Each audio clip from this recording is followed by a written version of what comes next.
High guys, welcome my video. আশা করি তোমরা সবাই খুবই ভালো আছো। তো দীঘার একটা ভিডিও সেভাবে ছাড়া হয়নি। তো দেখো, আমরা যখন দীঘায় গিয়েছিলাম তখন ওখানে হচ্ছিল গঙ্গা উৎসব, মানে গঙ্গা পুজো, এর সঙ্গে ইলিশ উৎসব। তো চলো আমরা সবাই মিলে যাচ্ছি এই মা গঙ্গার পুজো দেখতে। তো দেখতেই পাচ্ছ তোমরা আমাদের গেটটা, তো গেট থেকে ভিতরে ঢুকলাম। ভিতরের ভিউটা জাস্ট অসাধারণ, দেখো তোমরা। ও মানে জাস্ট প্যান্ডেলটা হয়েছে না, আমি সত্যি মানে মানে কথা বেরোচ্ছে না, এত সুন্দর এত সুন্দর, সত্যি বলছি।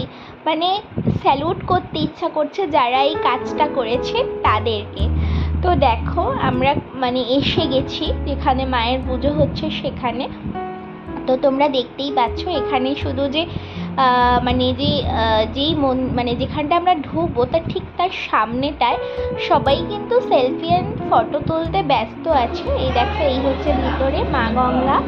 এছাড়াও আরও অনেক দেবদেবী আছে, সেটা তোমরা দেখতেই পাচ্ছ। এখানে মায়ের অনেক অবতার হিসাবে মানে মায়ের আরও অনেক মূর্তি আছে এখানে, শুধু মা গঙ্গা নয়, এর সঙ্গে আরও কিছু অবতারের পুজো করা হয়েছে। তো চলো, বাই।